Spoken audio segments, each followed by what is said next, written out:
The age is coming to an end, my friend. Twilight is falling, but a little light still remains.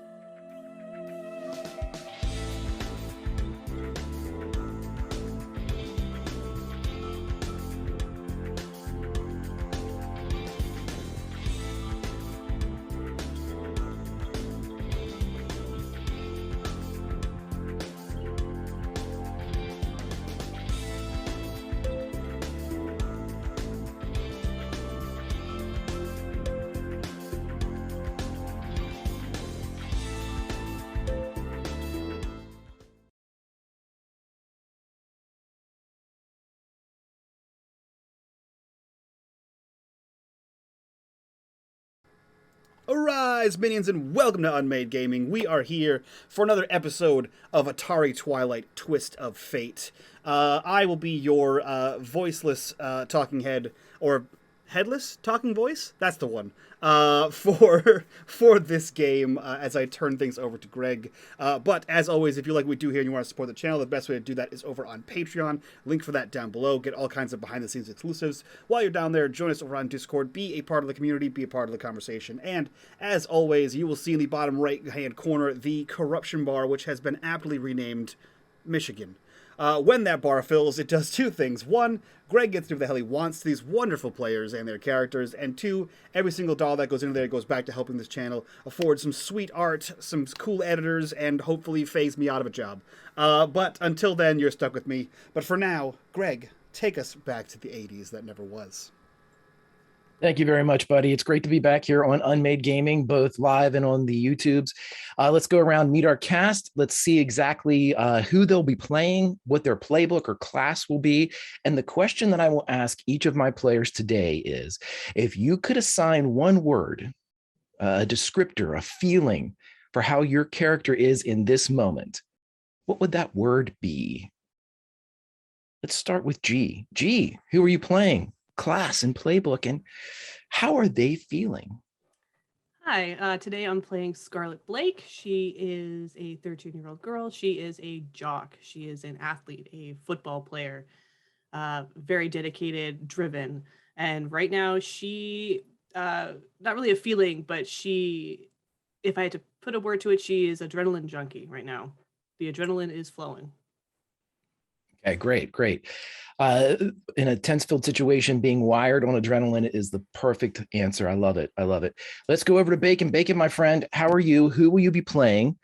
Class and playbook, and your character. How are they feeling, or what state are they in? Gee, maybe you said it better than me. Yeah, doing good. My heart did start pounding as soon as Mike started talking on stream. I'm like, oh my god, okay, we're gonna have to do some stuff here. So I'm playing Jesse J.D. Davis. He is a bookworm, but he's also kind of a pseudo jock, and he is probably feeling pretty focused right now. They have a goal, and yeah, he's scared too, but focused right now. Fantastic. And let's jump down to Chris. Chris, how are you, my friend? Who will you be playing? What is their playbook or class? And in this moment, their state. One word. I'm Chris, and I am playing Ricky Lewis, Derek Ricky Lewis. He is the class Hick, and at the moment, he is pretty focused, motivated, focused, ready to go. Fantastic. I love it. Everybody driven, wired, focused. Last but certainly not least, Melissa, who are you playing? Class and playbook, and in this moment, your character. What is their state? Hi, everyone. Melissa Meyer. I'm playing Heather Jones. She is the class weirdo. And while I think she's always kind of afraid, I think in this moment, she's more like clingy. She wants to be really close to her friends, stick close right now. Fantastic. And everybody, those are the players, those are the characters, and the mood and the state in which they currently exist. I will let you all know too, hopefully with a prompt from either the below in the doobly-doo at YouTube or in the chat live here on Twitch, you can see that we have a Spotify playlist for this little soiree back into the 80s that never was. Occasionally, I will ask you to spin up one of the hits that are assigned to this week's playlist. We can listen along together, obviously not live on stream because those songs belong to people. And we can listen and appreciate them, and you can get a little more of the ambiance here of Garrett, Maryland. But before we begin, we have to go back just a bit because this is a story. And as our tale is one to be told, we again circle through the clouds on raven's wings. But those ebony wings are silent, contemplative. At this point, I think we need a narrator, someone to speak for the town of Garrett, someone to tell Garrett's tale. And with the clink of crystal and the whiff of 1969, our narrator arrives. Miss Maggie Arkaville, owner-operator of the Paperback Exchange and loaner of Hugs. History wants you to believe that it is a tale told in eras and decades, in enlightenments and renaissance, in sunrises and sunsets uncounted. But that's not the truth. The truth is that history is a story, a never-ending story with chapters and volumes, happily ever afters and once upon a times. Garrett is a part of the story, as are all that walk its streets. It has its own chapters, just like your favorite book. Some chapters grant the reader with information and heretofore unseen knowledge. Some chapters have action and suspense, while other chapters are great with a cold glass of water or a hot mug of tea. Most chapters fall into that mold. However, there are a few other chapters that have something to share, something sinister. These chapters are the cloudy residue at the bottom of your cold glass of water or hot cup of tea. The residue that constricts your throat, seizes your muscles, and stops your heart. We are starting a new chapter today in Garrett, Maryland on December 3rd, 1988. The time is now 12:32 p.m., and 4 young heroes have found themselves several chapters deep into the story that will define their lives. So, grab a cold glass of water or a hot cup of tea. Just don't check the bottom. And join us in the 80s that never was. Welcome back to Garrett. So, with Maggie Arkaville returning to the skies as we circle upon those silent ebony wings of the raven, we circle again down through the streets where we see a tree lighting festival in full swing as vendors and carolers sing the season, as shoppers move here to 4 down Main Street, picking out wares and surprises and baubles of the season. But our 4 heroes are not there. They're removed from this festival, experiencing a seasonal exchange that none of them have ever encountered. Previously, in just the few hours of this day, they have fought off the Langoliers and learned that none other than the Autobot hero Optimus Prime was hiding in Ricky's farm's silo. Pledging to save the dying Transformer, the group returned to Garrett, seeking a lead at a loop construction site at the edge of town. Scarlet had noticed something earlier at this location that reminded her of the bluish energy source Optimus requires. With Ricky on lookout and Scarlet, Heather, and JD sneaking toward the trailer, we begin where we ended. But before we do that, I will remind everyone that this is Garrett, Maryland in the 80s that never was. All of the pop culture references are the same. The music is the same. The movies are the same. But here, in this world, Optimus Prime walks the streets. Stories from fable and tale, television, movie, and music walk the streets. This is a manifestation of everything 80s. Garrett is the nexus. And this story is never ending. So my friends, welcome back to Garrett. Ricky, you are on lookout just outside of the construction site from a hidden position that you have established at the end of last episode. Scarlet, JD, Heather, you have crept onto the construction site. You are nearing the trailer that marks what would be the administration building of this particular working sight. But as you got closer, as you made it to the edge, there was a roll made at the end of last episode, and you heard the following. A masculine voice ended a thought or sentence by saying, "According to plan." And you heard a feminine voice respond, "Yes, Dr. Arkaville." Scarlett, JD, Heather, you are the closest. The trailer is there. You may get closer, and I will allow you to hear the rest of the conversation for free. Or I will allow you to hide away, also for free. The choice, the first one of the session, is yours. I definitely have to listen in.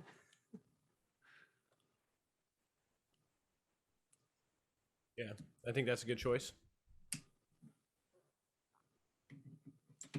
Alrighty. So if everyone sneaks forward, everyone does so without the need for any type of roll. I will ask for this, just to put it narratively.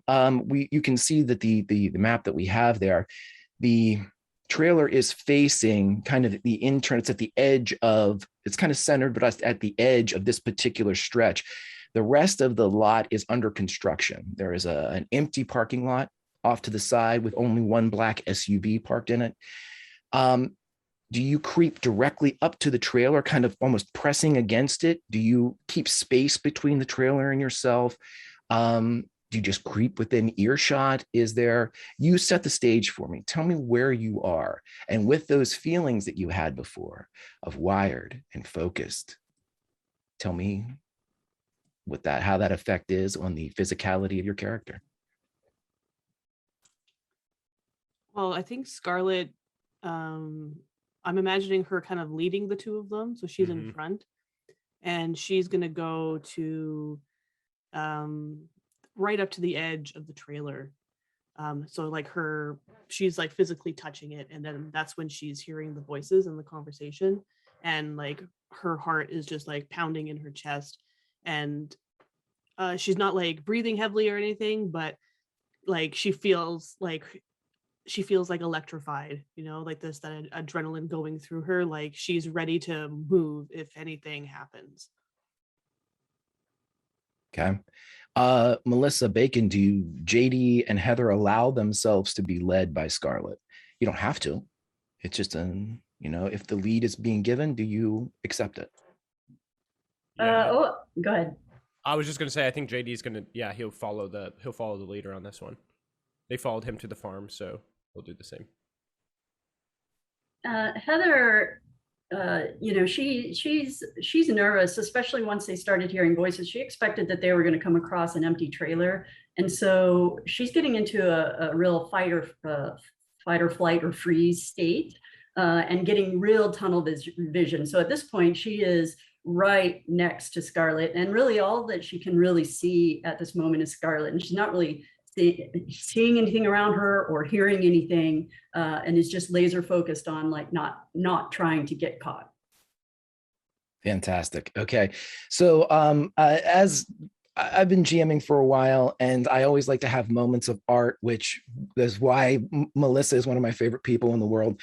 Everyone's here is awesome, but Melissa creates incredible art. If you haven't witnessed it yet, please follow her on Twitter. But it's at this moment that I see this almost like a comic book panel where Scarlett comes forward, presses hands with the beating heart kind of resonating like a symphony drum in her chest, puts her hands against the trailer and almost puts an ear up against the metal of the trailer itself, followed by JD and followed by Heather, who mimic the movements. But Scarlett, because you are a leader and because your friends accepted your lead, please roll lead for me for this episode. Yep.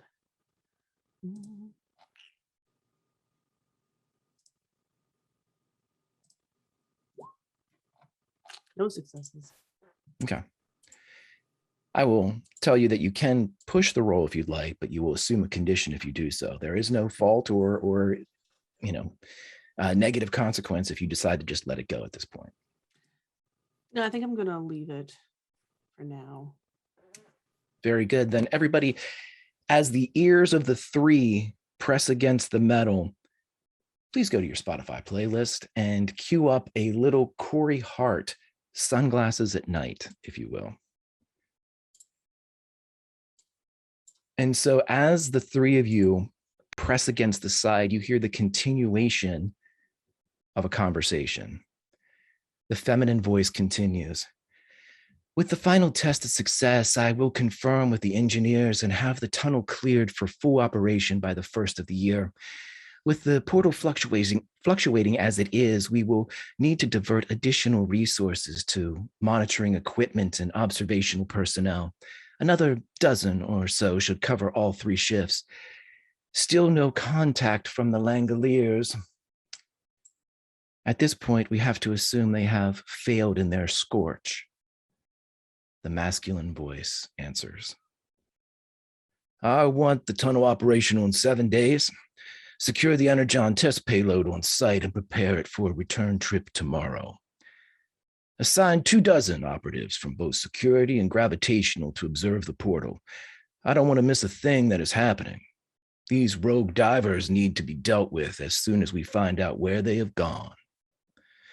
Activate Langolier batches 4 through 6, but limit them to only nocturnal ops. I believe our false night has been compromised. Finally, inform Megatron that Energon production has reached 98% and we will be fully operational nearly 2 months ahead of time. Now, my dear, I must go deal with the good sergeant and the 2 temporal anomalies. And you hear the feminine voice say, all will be as you order, Dr. Arkaville.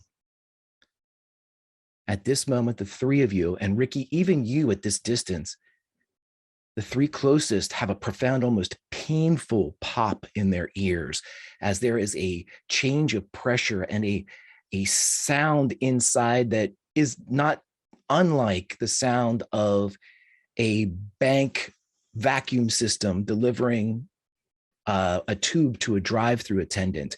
That pneumatic, like, you feel that, you hear that, and it pops your ears. And Ricky, you feel it slightly too, almost like you're descending in a plane.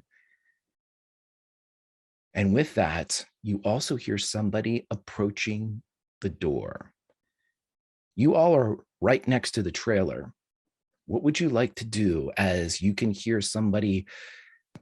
You're not sure how far away they are, but they are moving towards the portal that exits this construction.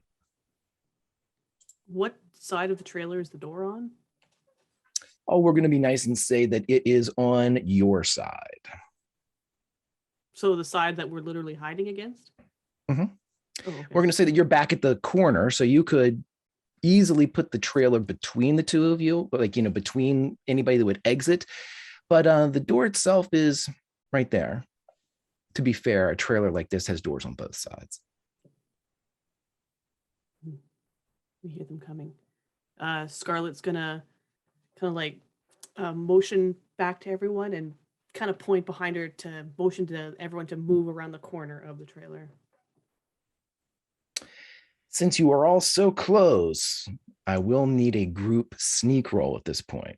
Now, you can have one person roll the sneak and the other 2 assist, but would add an extra dice for each person that would assist. However, if you do assist in this roll and it fails, you would also be forced to take a condition if it's pushed. So you're all in it, or you're going to go by yourselves. You want to do it separately, you may. If you want to go as a group, tell me who rolls. I think we go as a group and have G roll. No, I don't have anything in sneak. No? Okay, I thought you had body, so I was thinking. I do, but I don't have. That's a great idea. G rolls now. Heather hides a little bit. Heather's Okay. a hider. Yeah. So we'll see. We can see if Heather can do this. All right. Let's go, Heather. So what does it mean when they assist me? You get extra dice. So you'll have 2 extra dice to roll with. They don't give you extra successes or anything, but they give you a better shot at doing what you need to do. All right, let's cross our fingers here.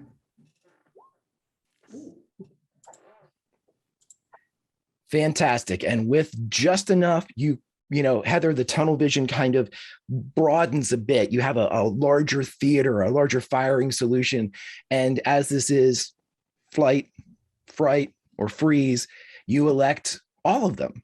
as you grab your friends with the fright in your heart, move around the corner and cast them into stone as the three of you kind of hunker down in what little shade is given by this corner of the trailer. The door opens on your side and you see maybe 5'11", maybe 6 feet. You're not sure because of the heels that she's wearing. A woman exits wearing a very smart 80s business suit with just enough shoulder pads to create that incredible like reverse triangle effect. And as she steps down the 3 steps from the wooden kind of ramp that leads from the trailer door down to the ground proper, she starts heading towards the SUV in the parking lot.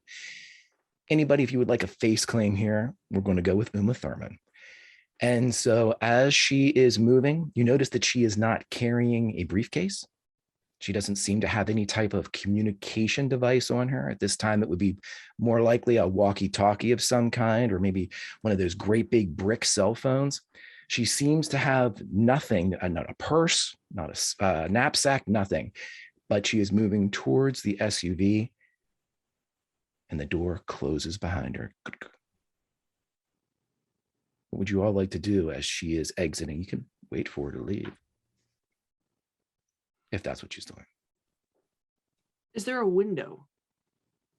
No. As stated before, there is what looks to be an old window, but that has some type of unit protruding from it. So there used to be a portal through it. The only time that you saw in your earlier experience with this, the only light that escaped from the inside of the trailer came from the door itself, because anything else was either sealed or had something blocking it. Okay. Yeah, so Wait. she'll oh, Wait, go wait, ahead. no, wait, just wait. Wait until she's gone. Yeah. She's just peeking around the corner to look and making sure she's and then she's gonna look back and take a look at Ricky too. Make sure that's a great idea. He's still there. Let's have Ricky. Ricky, why don't you roll me an awareness as you look around? What would be an awareness, Greg? It'd be investigate, because Greg plays entirely too many systems. So when I give you something that seems vaguely familiar, then go ahead and tell me what it's supposed to be. Well, there's investigate or comprehend. This would be investigate, because you're looking around for something. Comprehend is more, you're solving like kind of almost like a written problem or. My dump stats. Here we go. No successes, Greg. Okay. Again, you can push pride or luck if you would like to do any of that, but as of right now, the coast is clear. Yeah, Ricky's just keeping an eye out. He's seen the lady leave the trailer, I'm assuming. Yeah, from your vantage point, you can definitely see this kind of suited black-clad figure leaving the trailer, heading towards the appropriately black-clad SUV. Yeah, he's just going to wait for them to reach their vehicle. Is there any more he can do? Within a few moments, the vehicle is reached, the doors opened, the vehicle is started, and it begins to slowly back out of the lot. Several seconds later, it pulls onto the street heading into Garrett and disappears. What do you do? Scarlet. Oh, sorry. No, go. No. Okay, well, Scarlet will. Jesus. Go for G. Okay, Scarlet's gonna turn and look back at JD and Heather, and go, okay, they're gone. And then she's just gonna start creeping along the side towards the door of the trailer. If you are creeping, you can. If it's a narrative creep, you don't have to roll. You can just, But if you're actually trying to be quiet, then I need a sneak. No, it's more like she's not like dragging her feet, kicking any dirt or rocks. She's just trying to step quietly. Right. You're going for speed instead of like true stealth where you're kind of really quiet. Okay. Yeah, you can make it to the door without a problem. The steps leading up to it are a wooden construction. Usually they're made on site whenever a trailer is erected. So they kind of creak, but nothing like ominously or, just as you step up. You notice something new at this proximity. Ooh. There is what appears to be just underneath a section of the kind of the vinyl siding of the trailer, a little pop open compartment and a keypad. Huh.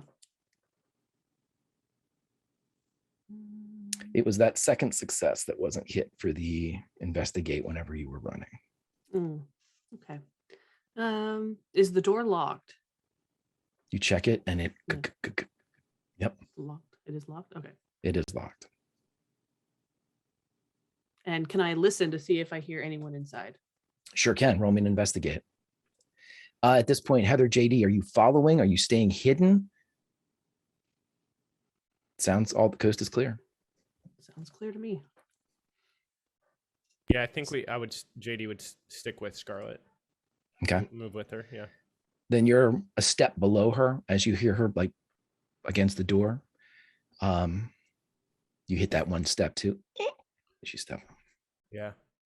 Do you hear anything in there? No, but the other guy didn't leave. But she literally has her ear against the door. I don't hear anything. But it's locked. Oh. What about the other door? Sure, yeah, let's go try it. And then we're gonna sneak around. Sure. Less than 20 seconds later, you make it up to an almost identical door on the other side. However, if the door on the side that you had been on was kind of 2/3 down on the right, this one again is 2/3 down on the right. So they wouldn't open opposite of one another. One would open kind of further down on one wall, and the other kind of a reverse mirror up the other side. You get to it, you are met with the same set of circumstances. This door, however, doesn't seem like it's used as much. You know, you can see that there are leaves kind of collecting on like the flat deck level of right outside the door. It looks like the one closest to the parking lot is the one that's more frequently opened and closed. But again, locked, and there is a keypad. Okay.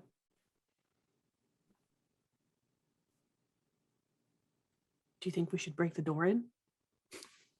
What? I don't think we'll be able to. Won't an alarm go off? Maybe. Shit. Well, we gotta get in. Yeah. Okay, well, we need a code. Yeah. She points to the keypad. Can we tell how many digits it's supposed to be? Like, is there, please enter your 6-digit PIN number? It does not say exactly what the code is. However, I will take at this point, if somebody wants to roll a program or a comprehend or a tinker, those are all different skills that will give you different answers to your kind of general question about it. But Greg, before doing that, can we look at the keys and see if any of them have more wear than others? Absolutely. If you want to do like an investigate, you can absolutely look and, tell me which of the doors that you use. Again, you know that one is used less frequently than the other, and that in and of itself might be a clue for something like that. So yeah, let's go back around the other side to the more frequently used door. That one would have more wear, and then take a look at the keys. Sure. Roll me and investigate. And then anybody else that wants to try anything else, you can all do this kind of simultaneously. So you're not sitting there kind of tag teaming in, time is of the essence. Okay. I'm going to roll a comprehend if I could. Absolutely. Go right ahead. I will tell you this, Melissa. Heather will get some knowledge here. She identifies that the 0 is used. You can get me another success somehow, whether you want to use your pride for an automatic success, but 2 will give you all of the digits that are involved in the code. Well, Greg, I would say that her pride, which is I've got a good mind and I can use it to overcome challenges, is appropriate in this moment. I would say it's perfect for this moment. So in looking, it's that expert eye, that detail that something that's honed only in books whenever you are reading a mystery or whenever you are attempting to kind of outthink the protagonist or antagonist. It's that type of process that goes through Heather's mind. As Melissa, she finds out that the numerals in question are 0, 8, and 6.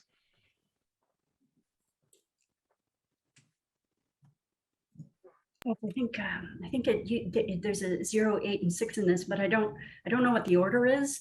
And if we put it in wrong, maybe there's an alarm. Yeah. Can I roll a comprehend to see if I can figure out how many digits this keypad is allowing? Let's go with JD real quick because he received 2 successes, and because of the information that Heather was able to give him, that was good for another die. So JD, if you go ahead and just roll me another D6, just to make sure we don't I can have another one lurking. Yep. Nope. Okay. Well, what you do get though from 2 successes, which is fantastic, you have an idea that this is a 6-digit combination.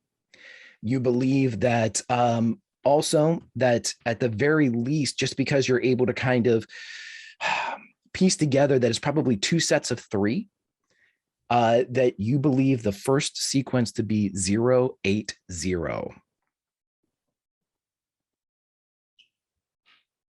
Guys, I think it's six digits. That's what it looks like. I think the first 3 are 0, 8, 0, 8, 0. But I don't know about the next 3. Everybody, I have an offer for you. But I'm going to make Ricky choose this.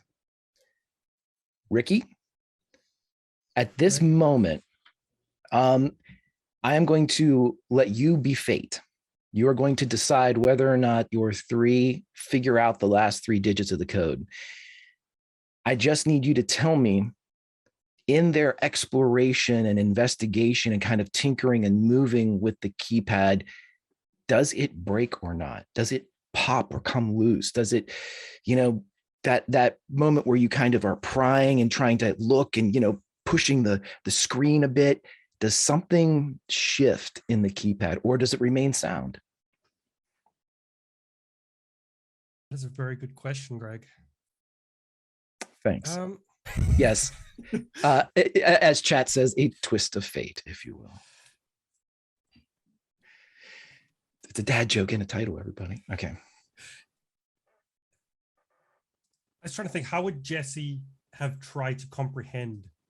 Would he be like pulling on it, pushing on all the numbers? It doesn't matter. They could have been as light a touch as possible. This is just something that happens, something that, it might be just this keypad's time to go away and have some type of failing. But this is fate. And this is just a moment that, Ricky, you get to choose for me.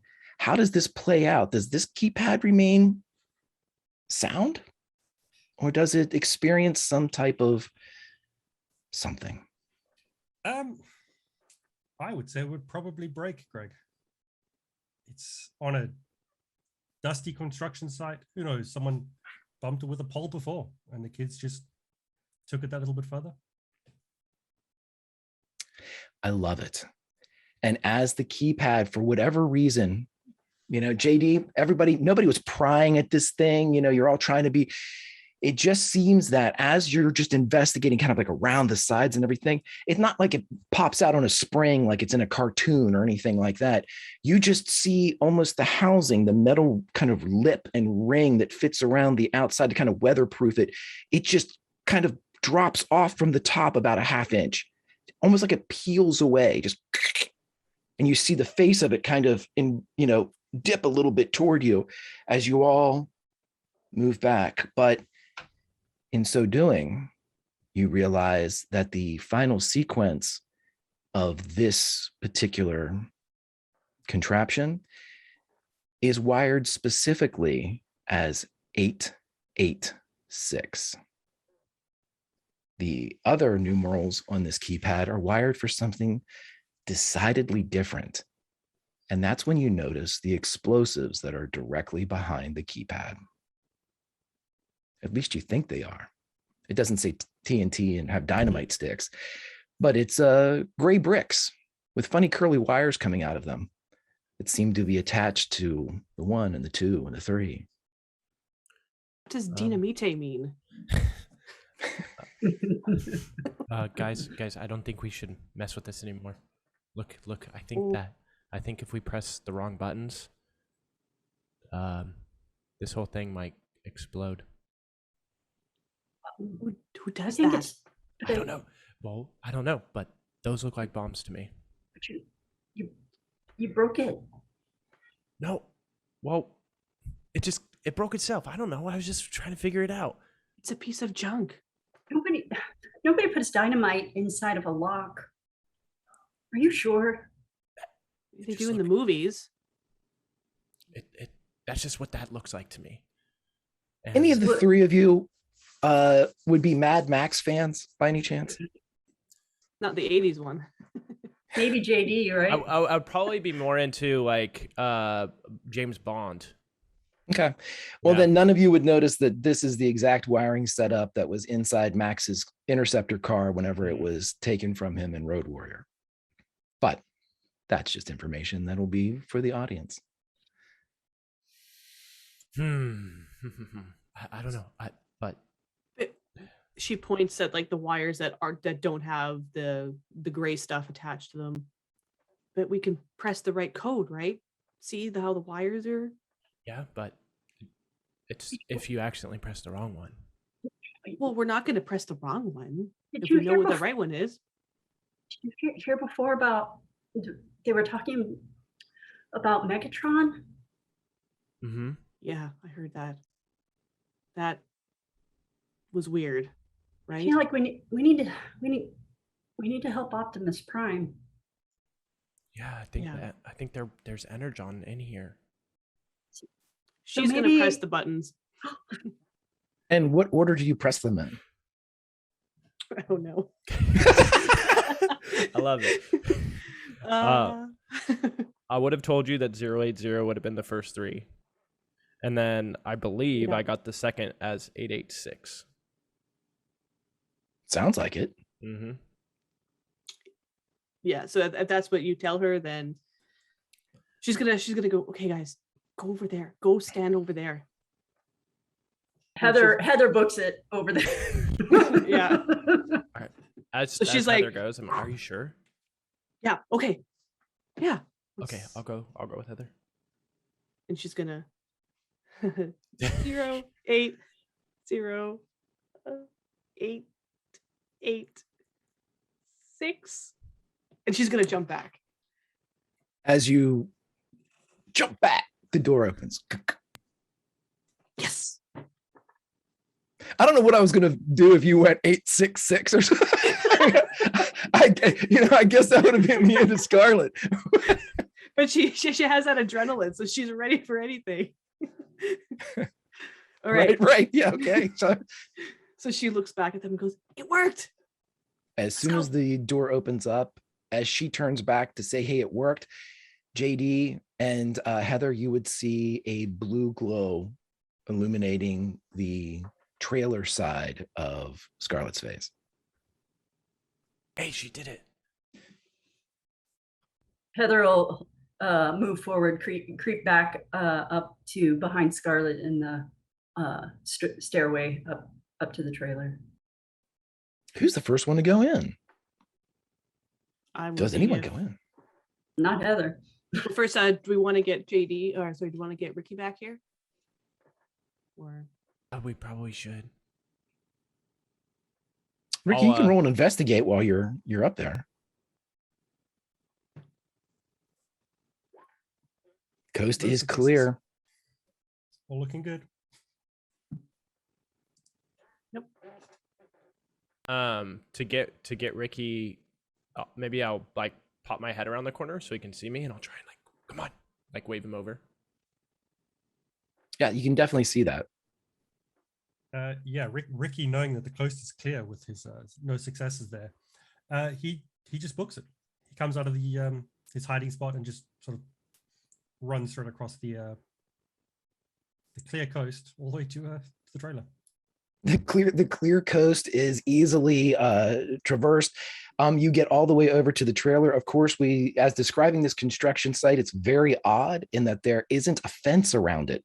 This is almost just a kind of a buildup of construction with absolutely no type of safety, no type of security kind of ringing the area. So yeah, you can run right through, right to the trailer, past some of the materials, the wound and spooled wiring and things like that, and you make it to the trailer within less than 30 seconds. He gets up to JD and they got in their car and they head back towards town. So we should be good. Good. We unlocked the door. There was a key code and bombs. It's crazy. What? Come on. We need to get inside. And Scarlet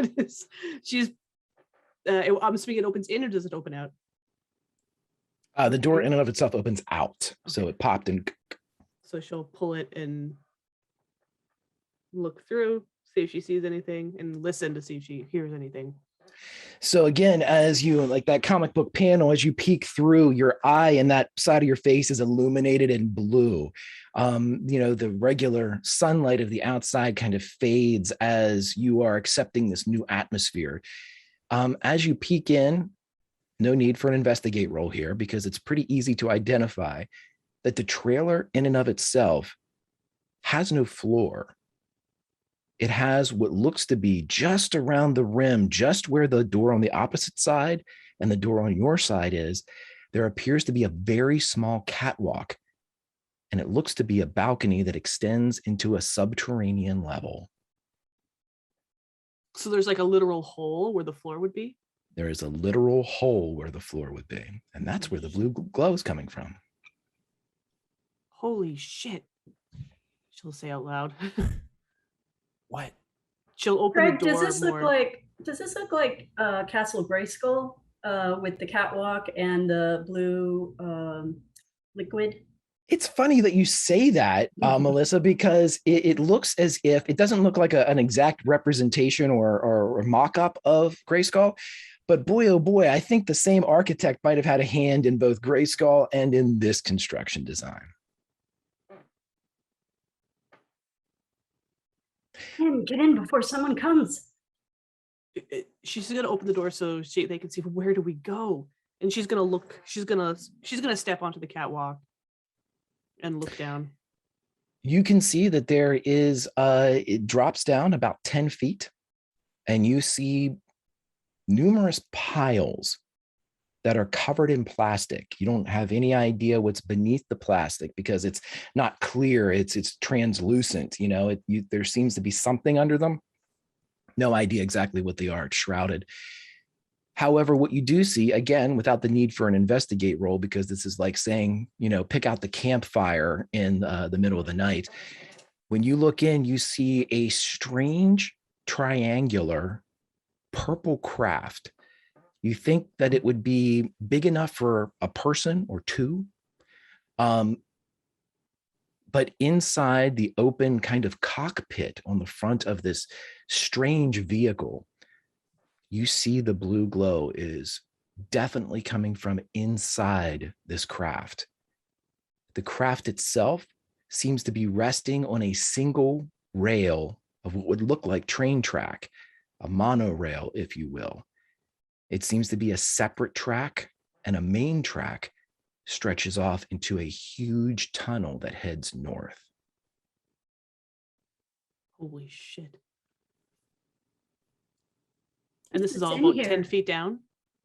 This is all 10 feet down. Then, of course, the tunnel itself extends much further to the north. You can see it. You can almost, it's like staring into a large cavern or a huge cave mouth that goes very deep. It has that absence of space that creates that weird depth perception as you kind of look down and realize that there is a huge opening.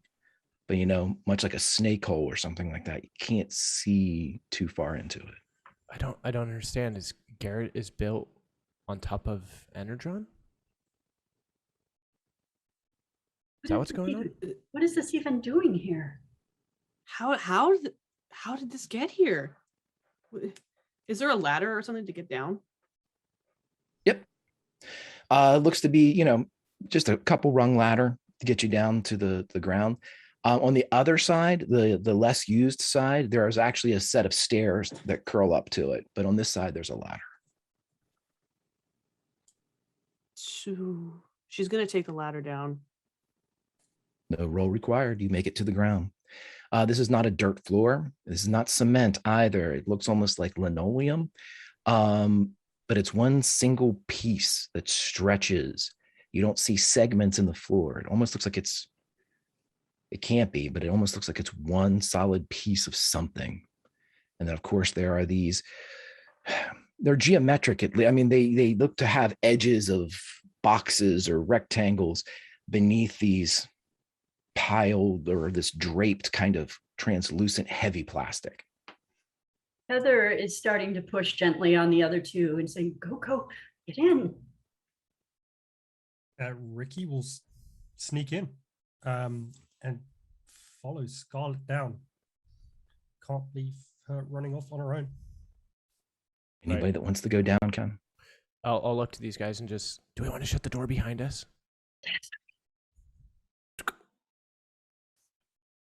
It clicks into place, inches away from enough C4 to level the site.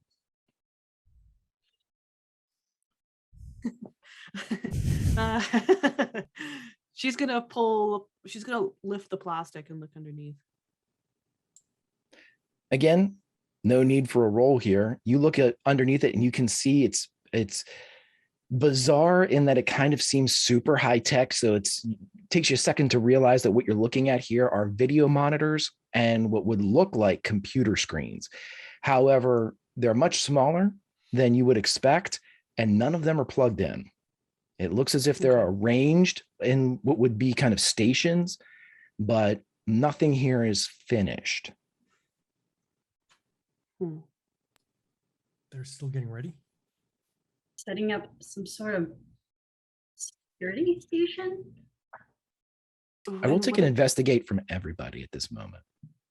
And what did he say? Something about they're ahead of schedule. Finally, 2 successes. They'll be ready 2 months ahead of schedule. Hey. Whoa.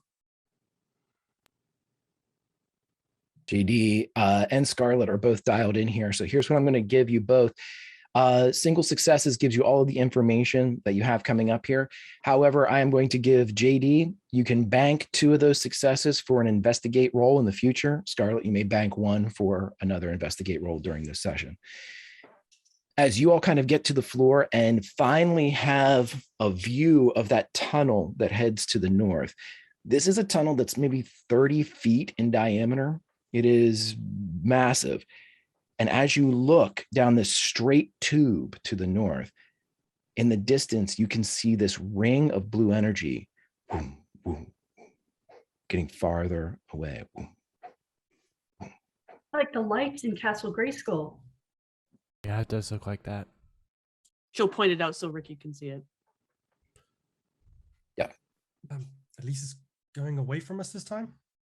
Yeah, but it could be going towards Castle Grayskull, right? Right? That's the direction? Yeah. Can we get our bearing just to figure out, is that where it's going? Yep. If you were on the surface and you stood in the direction of this tunnel and looked, you could actually see the mountain that facility is located on, the one that's been dubbed by the town occupants as Castle Grayskull. Maybe they're building, something like Castle Grayskull here, closer. That's why they're connecting the 2. I don't know, but we can talk about this later. Why don't we just get the energy stuff and go? Okay. Yeah. Yeah. The blue glow seems to be coming from the craft.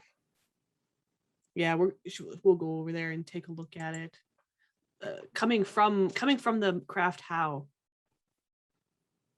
Just as you would if you kind of had a TV turned on its back, that glow is just extending up. The canopy on this craft is open, so it's not like it's being reflected by that canopy, but the glow is just emanating from it. You'd have to get closer to see, how that's working. It might be, something you left something on. You're not sure. Yeah, we'll go over and take a look. Heather's sticking close. Can I use one of my investigates to investigate this thing? You sure can. As you get to it and look in, you see that there are roughly 6 shoebox-sized blue cubes. They are stacked like a pyramid, 3, 2, 1. And they seem to be creating a constant source of blue light. There is no fluctuation. There is no dimming and brightening or any kind of sporadic charging or pulsing in any of the cubes. They glow at a uniform level and all with the same strength. This is it. And she looks at everyone. Do you think this is it? And she... Yeah, it's got to be. Grab one and go. She's only 13 years old, and she's like, look at this, and she's going to go and she touches it. With your other investigate, whether or not Scarlet realizes this at itself, but since you spent one of your currency on this, I will let you know that your investigate, your mind kind of pulls forth things you saw on TV or Back to the Future or things like that. And you realize that if this thing were radioactive, they wouldn't be leaving it wide open. It would probably have some type of containment, lead or something like that. And so whether this is just pure bravado or bravado fueled by what is hoped to be fact, you reach and touch the surface of the energon and it is cool, almost cold. Wow.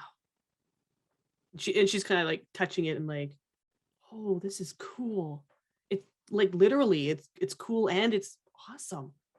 When you pull your hand away for just a moment, almost like one of those thermal pads, you see outlined in a deeper blue your handprint, and then it fades. Cool. Ricky pulls his backpack off. So when we're at the house, one of the things that Ricky grabbed was a backpack and a pump and a tube, all that to fix Melissa's bike. He pulls his backpack off, opens it up and says, let's load it up. Let's get as many of these things as we can and get her back to Optimus, I suppose.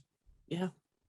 And she's going to look, if she's allowed to, Greg, she'll just grab the top one and go to lift.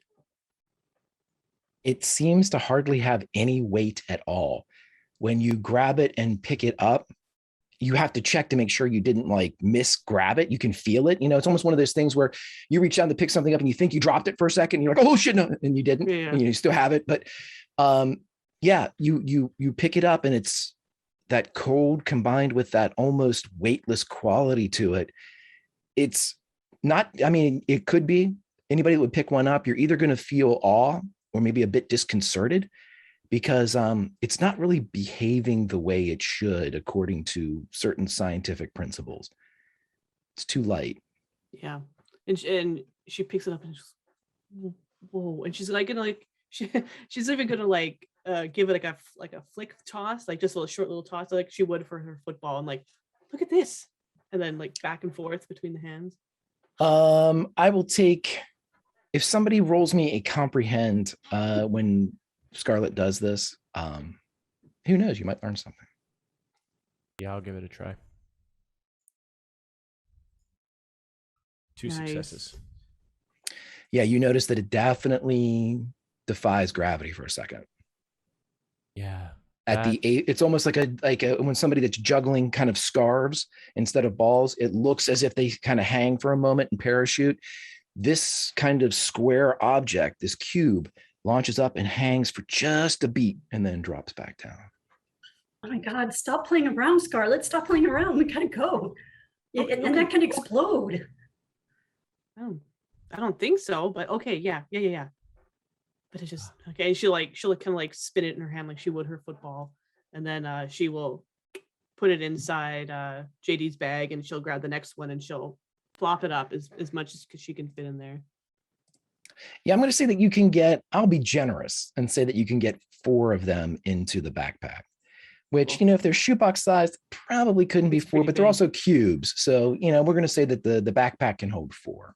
Yeah, and then she'll take off her drawstring bag, open it up, and put one in there. Mm-hmm. Which leaves one left. You can leave it if you'd like. You can bring it if you want.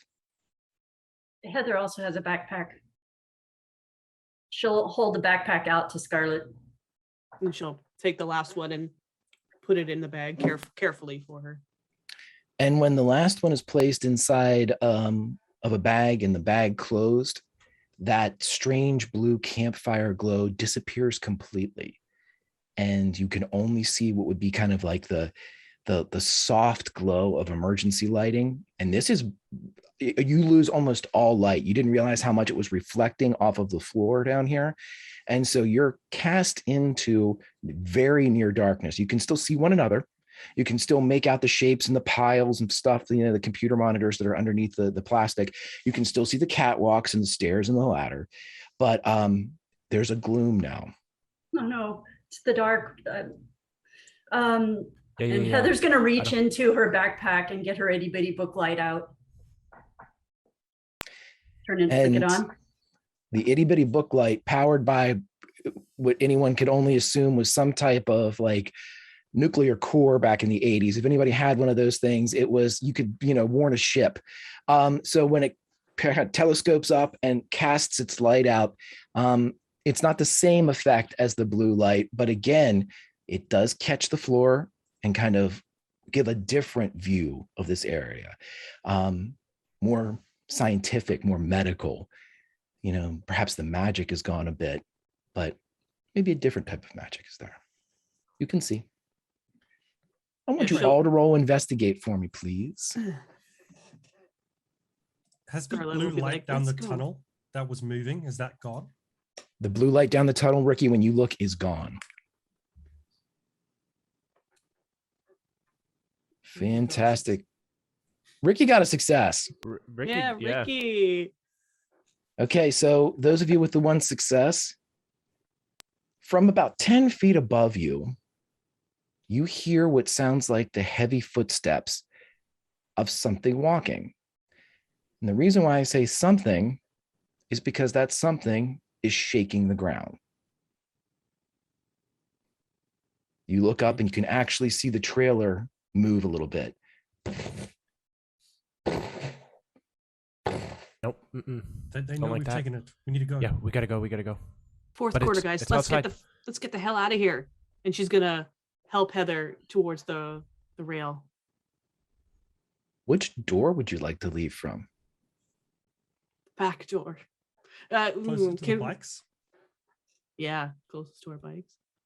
Well, the closest to your bike, to be fair, the closest to your bikes would be the ones opposite of the parking lot side. It would be the seldom used side. You did enter through the parking lot side. If you want to exit through the other door, that's totally up to you. But that would be one closer to the bikes. When we heard this, did it sound like there was something that was outside up above us that was walking? And if so, could we get a sense for the side of the shelter that it was on, or the trailer it was on?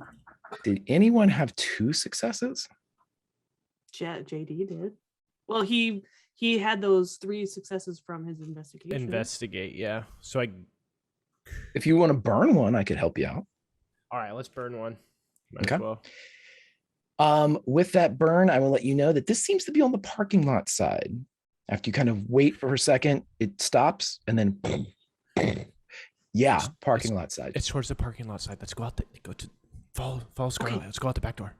Okay. And we gotta move. She'll glance at JD like, okay, yeah, follow me. And then she's gonna scurry up the ladder. You can all ascend to the catwalk, no roll to see if you fall or anything like that. You make it all up to the blind side, the door that you did not exit or enter from. And here there is no keypad waiting for you. You're not sure if there's C4 just inside the door, but there is a handle for you to open. Yeah, she's gonna, please don't be a bomb. Please don't be a bomb. Please don't be a bomb. And she's gonna depress it. Explodes, you're all dead. No. She'll depress it or turn it or whatever kind of handle it is. Yeah, it's like a lever, so you're able to kind of move it down. It engages, cracks open, and the itty bitty book light is replaced by a flood of Garrett December daylight as it cracks open. And You can now hear more than just feel the footsteps as you hear a very robotic sounding. No.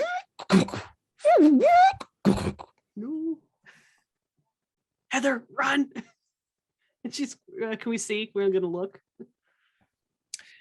Yeah, now you're on the other side of the trailer. You can sense and feel, especially with JD's prompt, that on the back side of the trailer, there's something going on. There's some type of event, something moving around, but it's definitely, you've got the trailer between you and it right now. To get to where like Ricky's position was and where the bikes were, you have to leave your current position, which will require either speed or sneak. I will let you know that both have their pros and cons. Make your decisions. And everybody, cue up a little flock of seagulls right now. Oh, Lord. I think we got to go speed. I have an idea. It's an open field. Yeah. That's a good point. Run, just run, hurry, go. Heather, give me your bag and you take mine. Because my thing has 2 energons in it and hers only has 1. Okay. So Heather does it, hands it over. And then, oh Lord. I'm just making a decision here. Do it. I'm gonna run that way, and whatever the hell that is sees me. I'm gonna get its attention, and when it sees me, you guys go get to the bikes, and I'll meet you around the other side. Oh, okay. Haul ass. Oh yeah. This will be my 5th run today. Right. Okay. What do I want here? Oh no. I'm gonna need a move roll from you as you launch out. Yeah. Okay. Move. Here we go, baby. Let's go. And it's 2 successes, right? I know, but my pride is I never back down from a challenge. So I could add 2 successes to that if I wanted. Do you? No, okay, no, I'm gonna save it just in case I need it to escape. Okay, so let's look through the eyes of the other 3. G, I want you to tell me what it looks like when Scarlet kind of almost like gets down into like a block, like a runner's block, ready to go, and you launch out from around the trailer. You describe to me, like if the other 3 are looking at Scarlet, what do they see? And then I'll tell them what else they say.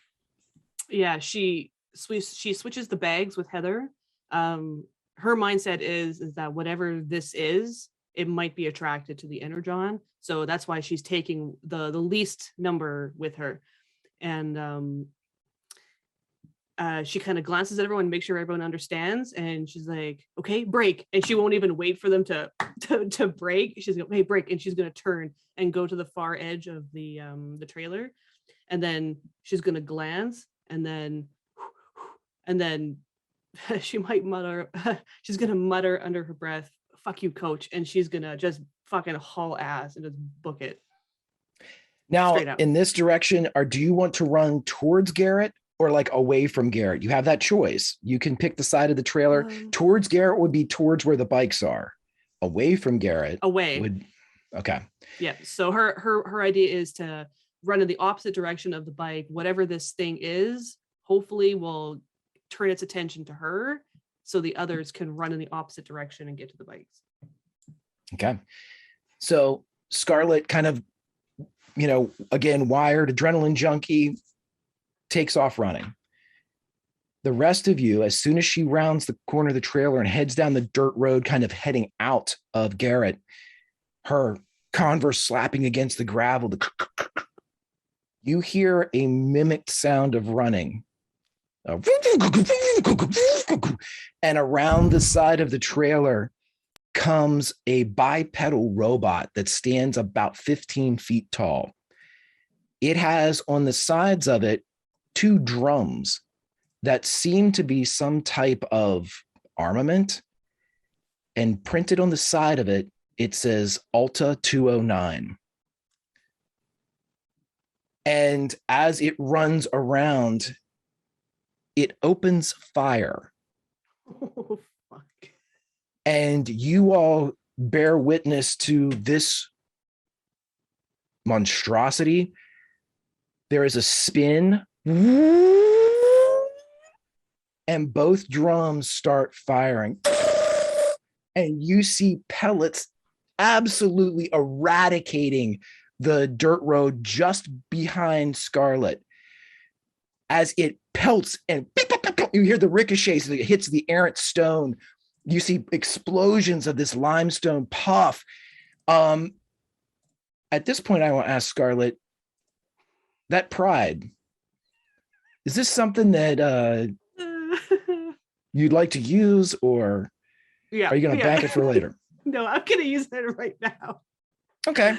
Yeah. So mark down that your pride is spent. And what is your pride, so we know? That I never back down from a challenge. Okay. And since this is a Scarlet specific moment, everybody go to your Spotify playlist, go down towards the bottom when you hit the character songs, cue up a little Eye of the Tiger, please. Because the aptly named Survivor needs to sing us through this particular moment. As the three of you in the Keystones Peanut Gallery watch as your friend is literally under fire, as these machine guns just throw hot death on the street, on the road behind her. You watch as Scarlet leaps and jumps down a blind side of a hill out of the roar of this wave of destruction. As soon as the beast loses its solution, it begins to run towards that spot. What do the rest of you do? Shit. Scarlet, run. Yeah, I think we got to run to our bikes. Let's go. The coast is clear. Start running. Ricky will tell you that the coast here is clear.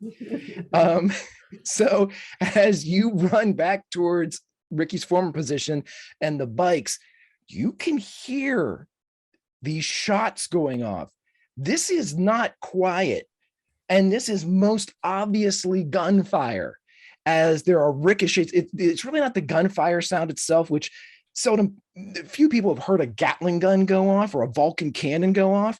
But it's the ricochets that are causing kind of like a repeated, almost like a hunter's effect. And here in the hills of Maryland, people were very familiar with the sound of a ricochet during deer season. And so this is as if 1,000 deer hunters went out and were shooting at one deer that seems to be evading them. So with that kind of audible cue, I'll give this one to you all for free. The globes of police lights seem to be coming from Garrett.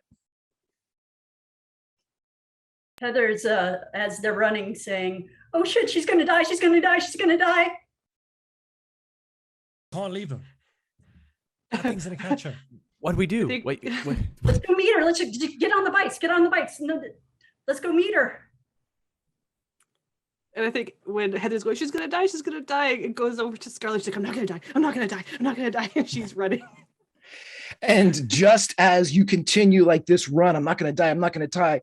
You're now going through kind of like the tall, like winter grass that's here. It's browned and dying. And as you're cutting through the field, the grass behind you begins to erupt in a wave that is chasing towards your position. I'm going to need another roll from Scarlet. Either a move or this is tall grass. You can roll sneak if you'd like. No, she's moving. I cannot sneak. Okay, let's go. Ooh, I'm gonna use my luck to re-roll. Okay.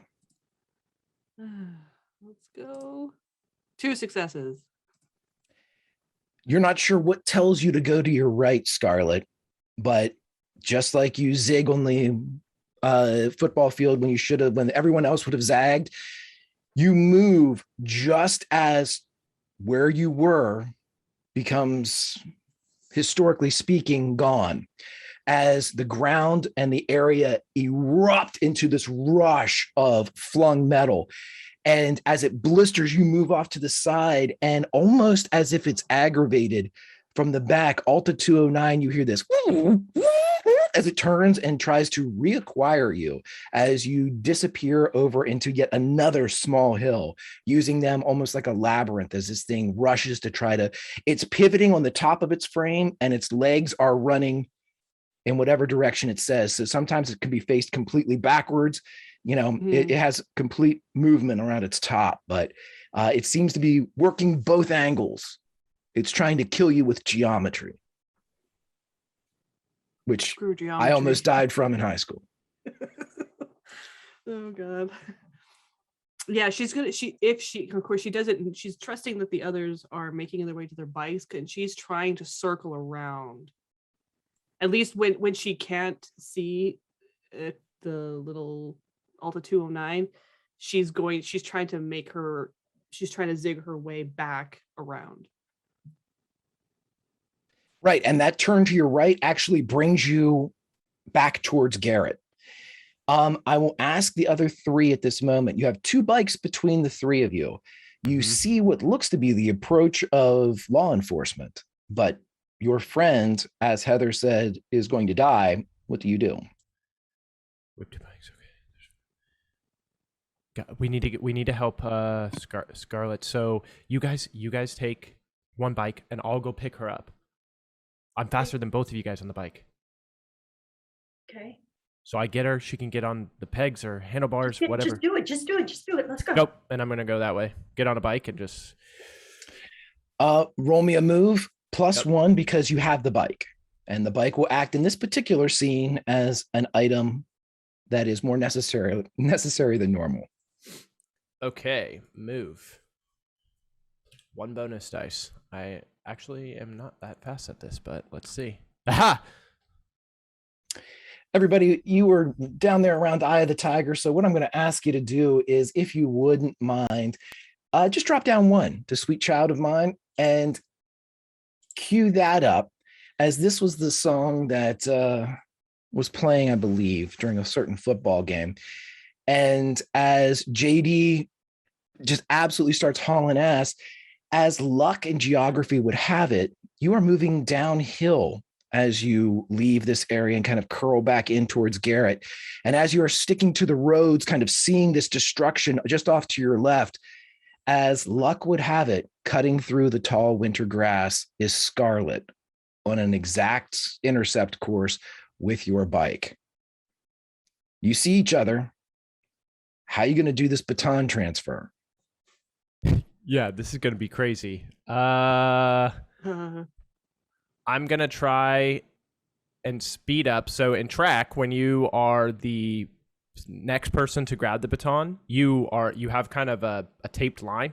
And once they hit that line, you start to move, and then you hold your arm out. So knowing that she has to catch up to me, has to go a little bit faster, right? So I'm going to speed up, get going. And so that when we do meet, she's right behind me, and she can just try and jump on the back. One of you roll me a force. As you can roll me a force, you can roll me a move. One might be easier than the other. Force is kind of like an exchange and kind of a lift and pulling Scarlet up on Scarlet, kind of posting and pulling herself up onto the bike. And force also maintains your speed. Move is just kind of getting onto the bike. Move is easier. Okay. I'm better at force. So do you want me to roll it, or? Oh, sorry. Are we both supposed to roll force? This is a team effort. So I will have one of you roll, and the other person can assist with an extra die. Again, the conditions that would be acquired should there be a failure would be shared as well. I have 2 and 4, so That's what I have too. Go ahead. Okay. I'll help with you. with a +1. Okay. Yeah, because I guess this is all dependent on him maneuvering the bike, so I can properly jump on. All right, let's go. 1 success. And as one success is all you normally need from me, you are able to get onto the bike and you begin to pedal as you kind of share in the motion and the lean with the downhill augmentation and the help of the third driver, gravity on this one. You start to move and go down. G, since you're on the back as JD is pedaling, you turn around just in time to see Ed 209 rise over the hill, and its kind of barreled guns point in exactly your direction. And then, almost in a very human-like response, you see the top half turn and twist as a patrol car enters the construction site. This would also be viewed by both Ricky and Heather as this patrol car enters, and the acting chief of police gets out with a shotgun. Oh, shit. But you are swept away by bike. And presumably, do Heather and Ricky stick around, or are you already pedaling back towards Garrett? I believe we're just pedaling. We're assuming JD's got Scarlet. And the last thing, right? Then the last thing you would see is the arrival of the police car that kind of skids and slides a bit in the parking lot. Strangely enough, almost occupying the same space that the SUV was parked in a few moments ago. And you see the door open up, and dressed in kind of a weather gear with a sprig of what looks to be something holiday attached to the outside of the brown uniform. You see him get out, and he pulls out a shotgun from the safety holster against the dash. And that's when both groups lose sight, with Alta 209 and the person from Garrett PD staring at one another. So previously when on the bike, Heather's been doing this like kind of awkward, like try to make sure there's personal space between the two people, but you're like kind of stuck on a bike kind of situation. But she's terrified, and they're on rocky terrain here now. And she doesn't like to look at things that are scary. So she has her arm wrapped around Ricky, and her head is up against his back too, so that she can't see, and her eyes are closed, and she's just cursing under her breath as they go. You feel and hear all that, Ricky. It's all right. They'll be safe. We'll get there. Let's do this. And he just pedals as hard as he can to get the pair of them away from this horrible space. Right. And no role required here, because it's not a life and death situation, but you're hauling ass. And so as Garrett becomes more urbanized, as it whips around you, you disappear into the section. And as we go back to our other driver, JD, you're pedaling, and the loop, Alta, all these things are kind of flooding through your mind. And that's where, in this amber moment, everything stops. And we see the sky reverse course as the sun moves backwards. 7 days. Heather, Scarlet, Ricky, take 5. JD, this is a week before the action and the adventure takes place. This is a week before the walkie-talkie with beatbox written on the side of it begins to utter a Morse code as yet completely undefined. So it's at this point, sort of towards the end of the peaceful time between adventures. I believe when we first started and met with JD, Bacon, you told me that he had been kind of immersed in trying to learn more about everything that had happened to them previously, the strange adventure they had been on, the battle of the paperback exchange, anything that he could learn about Garrett, correct? Correct. So the question that I have for you is, since this has been going on, and since you've had several weeks at this point to kind of conduct your research, is this something that was done in secret? Is this something that was done under wraps? And by secret, I mean, is it, you seem to share some of it with your mom in our first episode, but I want to make sure that I know exactly how much you would have. I mean, do you leave it out on your desk? Do you? No, I think the notebook always gets tucked under like my mattress. But I do share things with the group, with Ricky, with Scarlett and Heather. And then occasionally I trust my mom, so I would take it to her if I had questions on stuff. Okay. But not so much my dad. Probably never talk to him about that kind of stuff. Okay. So this is at the new house. This is a week ago. This is the house that is kind of set aside by the city of Garrett for the mayor, or in this case, the mayor-elect. This is the house that you and your family will be moving into in a week or two at this point. You're going through kind of picking out things, you kind of went off by yourself. And having, kind of, this is, you all been adopting the one area as your HQ, the loft area. And so we're going to say that you have been there and you kind of come down about an hour out later, and the house is big. It's unfamiliar. And so creaks and sounds and movement isn't necessarily as easy to recognize or catch as it would be in a home or a structure that you've spent a lot of time in. Mm-hmm. And so your parents don't hear your approach. And so as you move forward, you hear your father, the mayor-elect here of Garrett, Maryland. I just don't trust him. Too many unanswered questions, too many close-lipped administrators. The loop is up to something, and it's troubling enough to get to great lengths to keep it from Garrett. You hear your mom say, "Honey, you know I love you, but right now you sound like one of those guys in the tinfoil hats. I'm sure every elected official that has had to deal with the loop has felt the same way. I'm just not so sure it isn't simply that they are a private company with an emphasis on private." You can almost hear your father shake his head. You hear your mom. "And with that, I bid you a fond adieu as I head out to the high school. That creative writing club won't creatively write itself." And you hear a door open and a door close. When your father believes he is alone, you hear him say, "What the hell are you hiding? And how the hell is a Tradewinds kid like Casey Mitchell involved?" You hear all of this, JD. What do you do?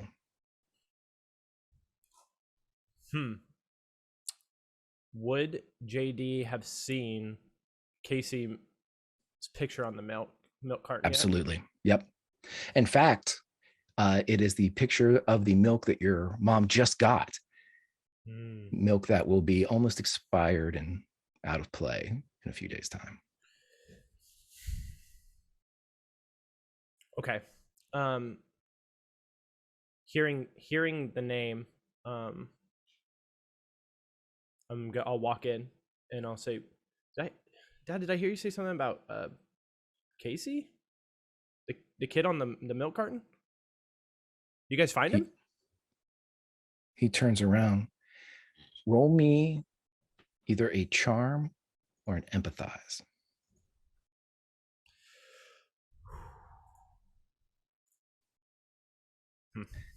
You can re-roll. The condition will affect you currently in real time. You may use your pride. Your pride will also be gone for this session, or you may use luck to re-roll if you'd like. I'll use my luck. Only got one. Reroll. With one success, your father turns to you, and at this point, because Greg is a slave to this, what is your father's first name? Jeff. Jeff. You know what? I had actually written down Jeffrey as your father's first name. Nice. That is insane. That is crazy.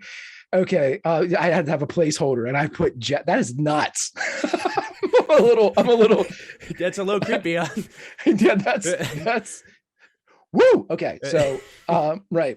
So Mayor-elect Jeffrey Davis. Now, and this is something you can think about, but is there anybody you would like to face claim?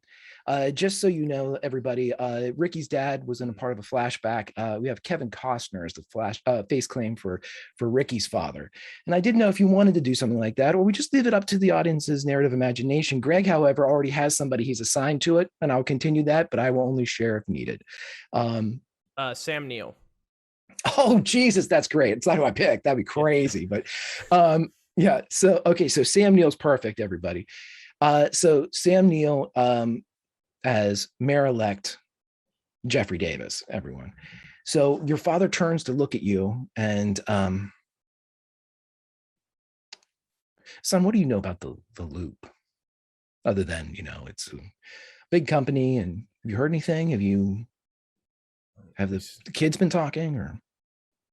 I mean, kids talk. Everyone's they like it, but they're a little creeped out by it, for sure.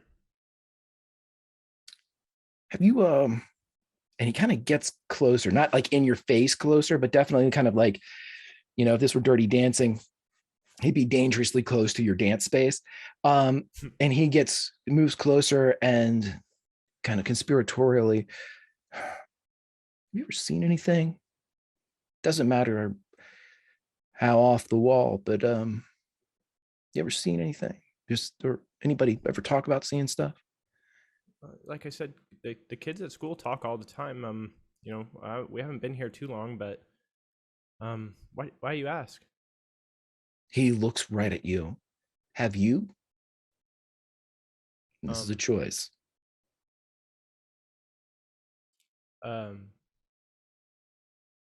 Yeah, I think I have. He gestures over to, this isn't furniture that you all have. It's furniture that was left by the previous mayor. And it's covered in a sheet, but it seems to be a coffee table, but he kind of gestures for you to take a seat as he kind of sits opposite you, as if you're playing chess without a board. I'll sit down.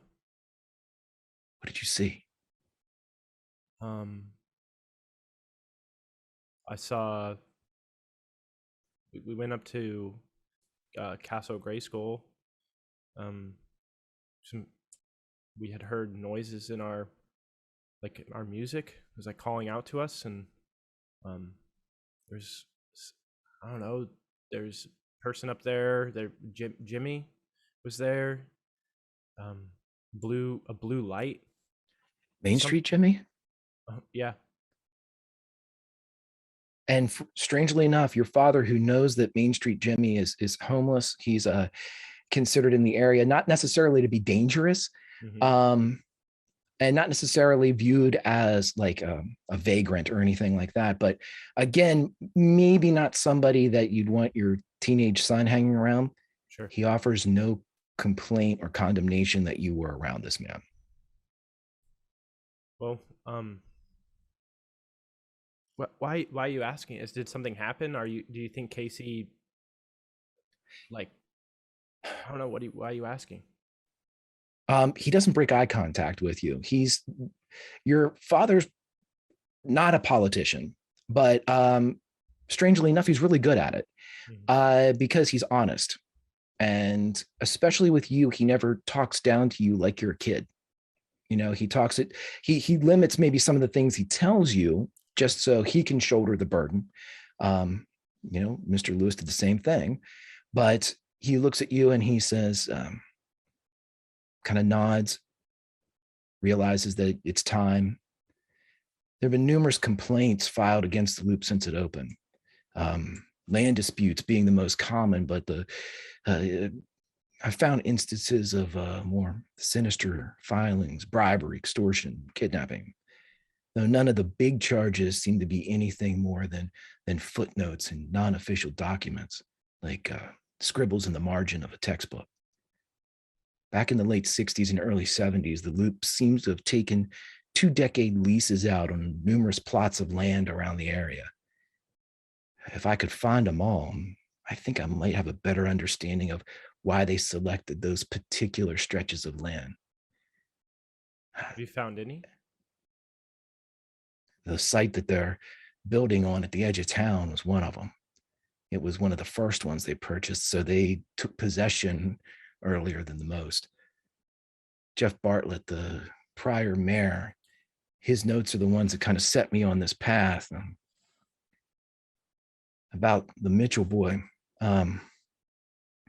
Casey Mitchell, a freshman, Braddock, his father sent me a letter saying that he believed that the Loop had done something to his boy.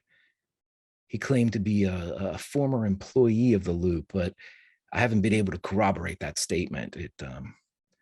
He ended his letter by saying that he planned to take matters into his own hands and make the Loop pay. I really didn't understand or have much to go on, but I knew I had to contact the Loop and let them know that they might have a potential disgruntled former employee situation. They thanked me, but when I asked about Patrick John Mitchell, Casey Mitchell's dad, I was told that the section supervisor would give me a call. Yeah, I'm still waiting on that call. I don't know. Maybe your mom is right. I'm being paranoid and seeing collusion where none exists, but I don't know. Do your old man a favor, okay? Stay clear of the Loop as much as you can. It's tough living in Garrett, but I don't trust them. Yeah. It's weird. A lot of the kids don't either, but when you talk to the adults, they seem to, it's just another thing. But here in Garrett, it does seem like the Loop has a certain amount of power that Garrett can't take away. I don't know. And he takes that bit of wisdom that you give him, that observation, and nods a little vigorously, and he reaches into his back pocket, he always wears a suit. You know, he's always wearing the suit, never unloosens the tie. Everything is kept and ready to go. The very presentation of the job that he has been thrust into. But he reaches into his back and pulls out something that is unkept. It is a small leather notebook. It seems to be incredibly worn. You can see that the sides are even kind of torn in stretches, like where slices of the leather have kind of flayed a bit. And you do notice that it has several kind of mark strings or bookmarks that are attached to the binding. And each one of them seems to have a different colored crystal dangling on the end of it. And as he kind of flips through it, you know, Bartlett put on here a lot of things that he witnessed. And it's amazing that the people of this town just give the Loop a pass. It's almost like they once it happens, they get up in arms, and then they don't worry about it anymore. And we've got missing kids, and it's almost happenstance around here. You just gotta give them a wide berth whenever you see them, okay? Okay.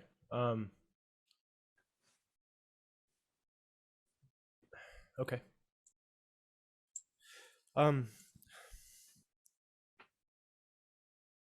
Dad, I think I have to be honest, I kind of overheard you as I was coming down. I heard you and Mom talking. I know you don't trust the Loop, and I know you're worried. Obviously, you're telling me this now, but next time don't call the Loop, and don't trust the chief.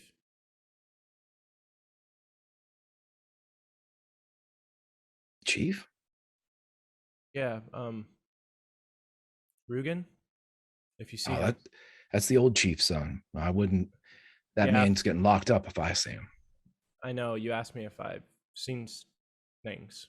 He's one of the things that I've seen, and he's not around. You seen Chief Rugen? Yeah. Just don't trust him. Grade school. Saw him on a bike too, I believe. He kind of puts his hand on your knee and kind of pats it, gets up and moves his hand to your shoulder and squeezes it, you know, in less of a fatherly thing and more of a friendly comrade type of hold. Mhm. He nods. Okay, you can get back home, right? You can see that he wants to act on what you've just said. Yeah, I think some of my friends are coming over, so Okay. we'll figure it out. Yeah, stay away from the loop. Good talk. And he moves towards the front door, but turns back around. Do me a favor, okay? Mm-hmm. Don't don't tell anyone about this, okay? You can't have everyone thinking their mayor is off his rocker before he even takes office. Okay. Yeah, I won't say anything. Okay. Hey, Dad. Okay. Dad. Yeah. Thanks for doing this, and I know I don't say it a lot, but I love you.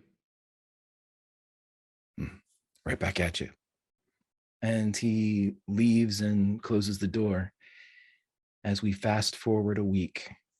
But having experienced this flashback, JD, you have a disposable commodity worth 3 successes called Like Father, Like Son.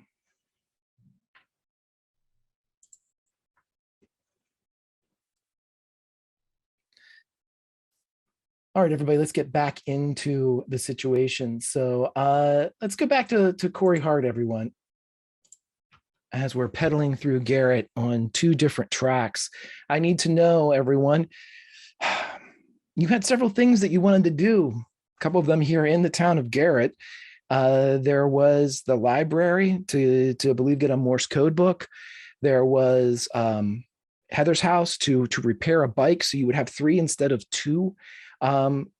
Scarlett, there's even an opportunity to go to your house to pick up a bike, which would increase your travel time, everyone. I know that we talk about, going to the farm takes a half hour, 45 minutes. I am a benevolent GM, and I will cut down that time if you have more bikes than people.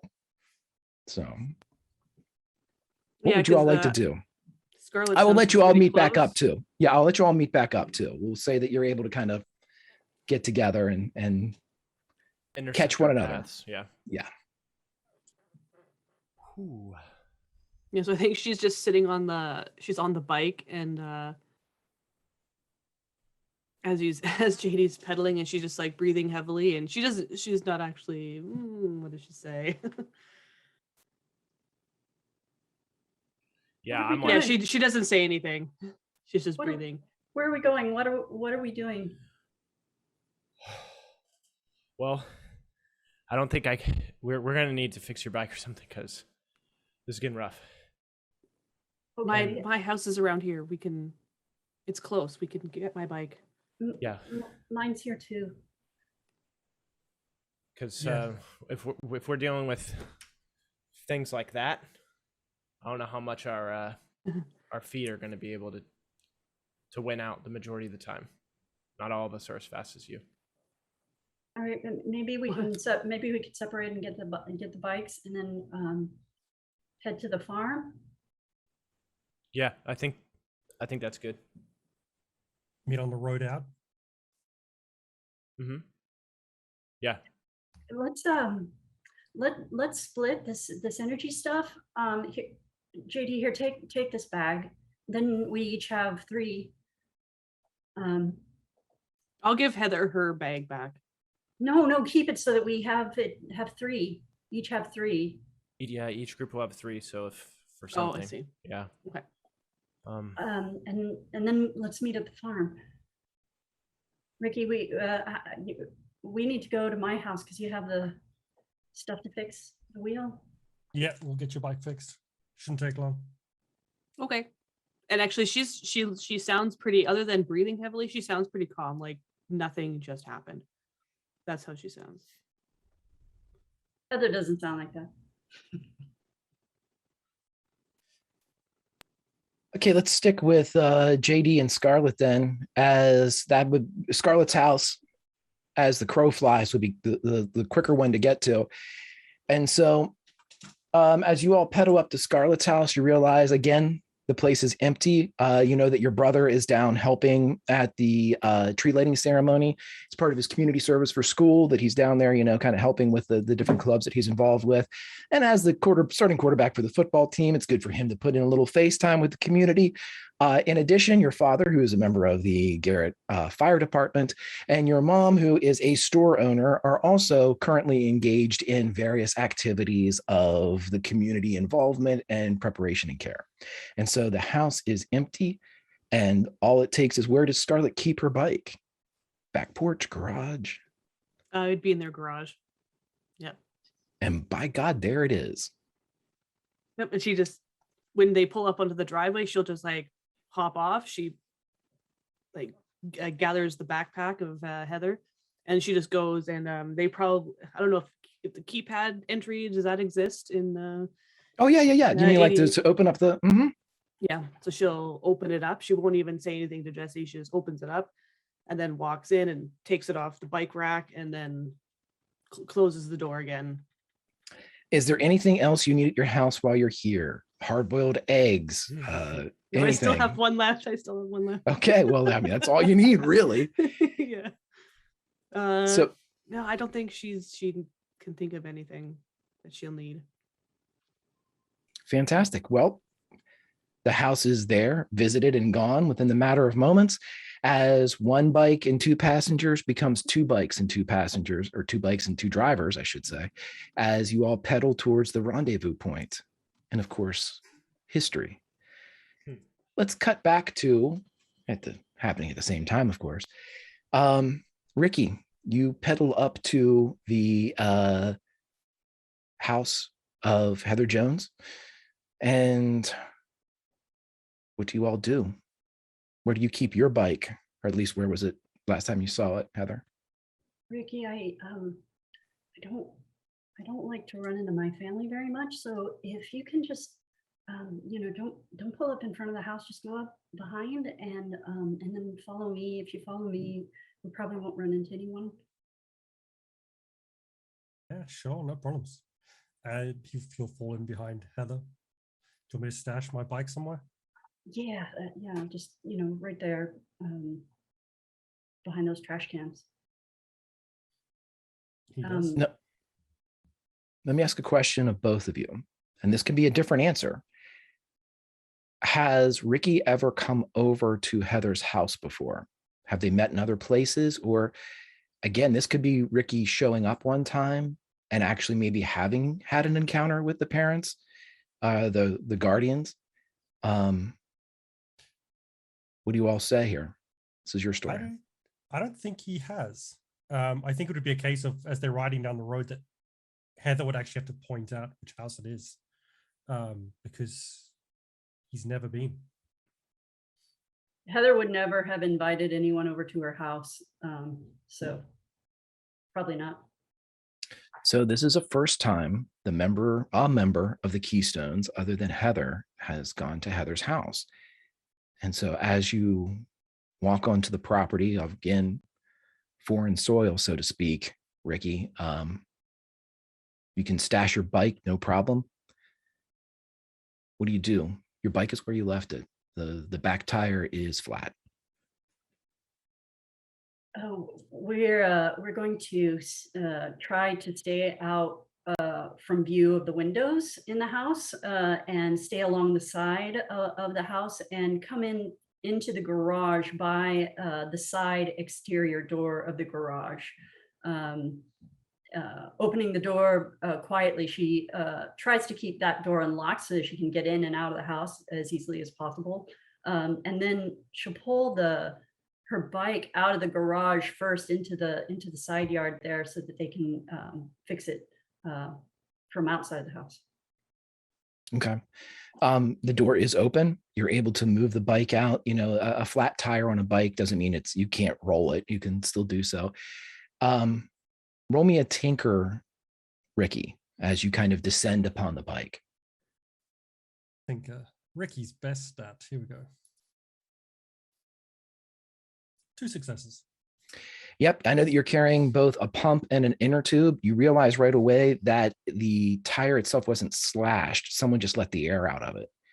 So as soon as you kind of apply more air with the pump, it holds air. You're able to press down. You see that it's not going flat. You can't find any type of, puncture wounds or anything like that. Someone must have just stuck something, just enough to cause the air to rush out of the valve.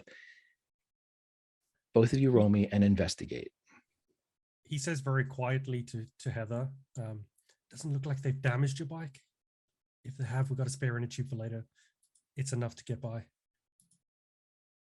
At least she didn't do that. No successes on the investigate for Ricky. 2 here. With 2 successes, Heather, since this is, of course, someplace that you're on edge anyway here. This is a place of heightened awareness, of almost prey-like reactions to being in the, area of predators. You hear a crash come from inside the house. And with your second success, it's coming from your room. Another crash. The sound of thudding. You hear a voice. It's muffled, but you know it's Janet. Another crash.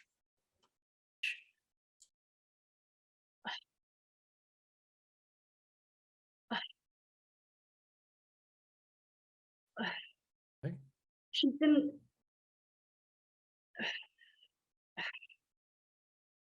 My sister, she's in my room. She's always making things difficult, and I think she's gonna destroy something, or let's go. We need to go. All right, let's go. He flips the bike back over, hands it over to Heather. All right, let's Heather gets on the bike. You both get on your bikes. Your bike is fit as a fiddle now, Heather. You hear another crash, and you're pretty sure it's the exterior window that just gave. You actually, if your window faces anywhere near the garage, you would hear a sprinkling of glass hit the blacktop. That probably acts as like a drive pad beside the garage. And that's the last thing you hear, other than kind of more muffled movements and things up from your room. There's no other voices, no conversation, no yells or screams or enrages. There's nobody else that seems to be reacting to this noise as you all pedal out kind of around the house and are exited onto the street. As you exit the street, without the need for an investigate roll, I would like everybody to queue up.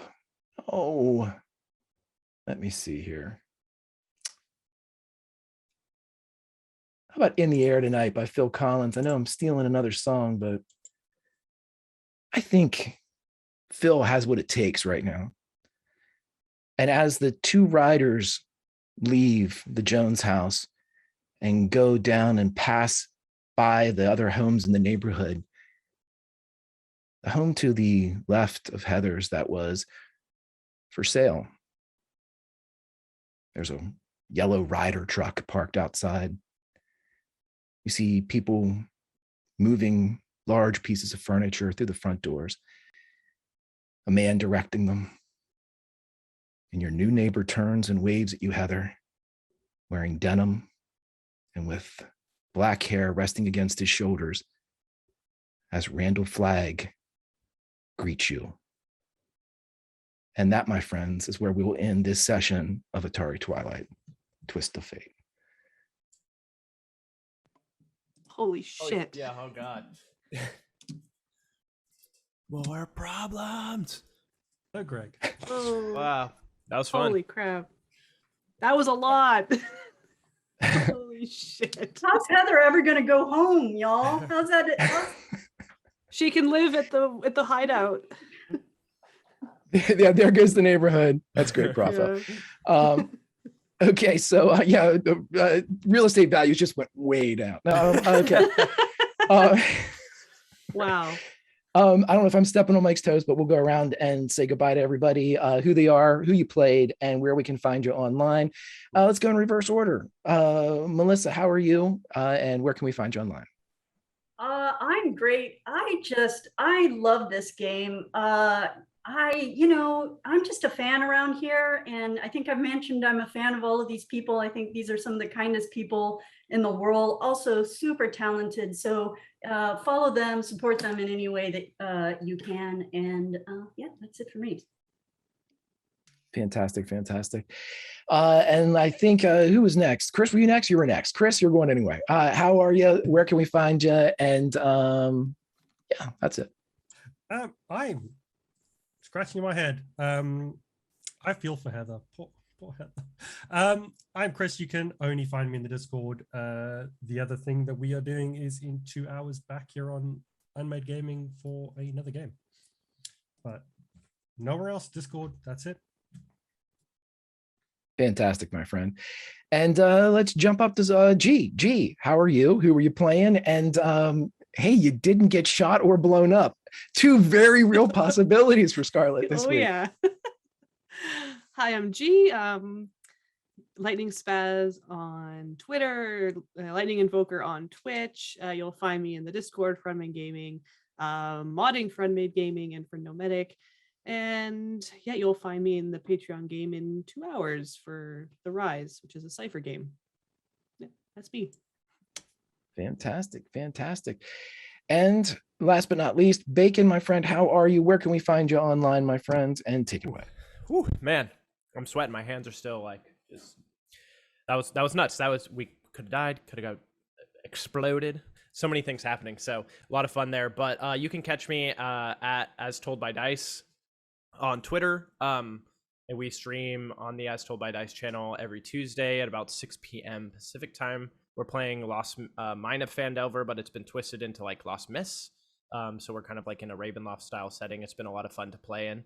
And then I also started this new thing for September. I started doing Support September, which was basically watching at least one episode of Mike's YouTube backlog and liking, commenting, trying to get people to subscribe as well. And I'm going to continue doing that for unMade Gaming right now, and then it will switch over. But I did create a Twitter for it. It's called Hype Squad at Hype Squad GG. So if you guys want to be a part of like just doing genuine support for creators by subscribing to their channels, liking their stuff, commenting, helping with the algorithm. That's what that is. That's what I'm trying to do. It's really hard as a content creator to find that genuine support, which is why this show is, I think, so special to a lot of us, is because that's how we became a part of it, was by just falling in love with it and genuinely supporting it the way that we wanted to. So yeah, that's what I'm doing, and that's where you can find me. Fantastic, my friend. Fantastic. As for me, my name is Greg. Sort of Grimjack21502 online. I'm not on social media, but you can find me, again, like the others here, in the Discord. I will answer questions if they are added at me. Otherwise, I'm too old to find them. But please jump over there. We have a great community in the kind of nicknamed writers room over on Atari Twilight's channel inside the Discord for unMade Gaming. This is a great community. It's an awful lot of fun to play with everybody here. Season 3 for Atari Twilight will be coming soon. This adventure that we are experiencing right here directly affects Season 3. It could be negatively, it could be positively. We'll know at the end of this adventure. And the Keystones play a vital role, as all Keystones do, in the construction of Season 3. So with that being said, I will turn it over to my main man, Mike, and bid you all a fond adieu. Well. I think this episode, more than the rest, has affected the plot of the next season, and I'm excited to see how you guys deal with that, because I have no idea what's happening, and I'm very much here for it. So this has been super cool. Thank you guys for supporting this show, joining us here, and hitting all those that Michigan bar. But for now, we will see you guys next time on Twist of Fate. We're going to get out of here. We're going to go shoot the after show. And if you guys want access to that after show, join us over on Patreon. Link for that down below. And come chat about this show over in our Discord. Link also down below. But for now, we'll see you guys next time. So from all of us to you, bye-bye.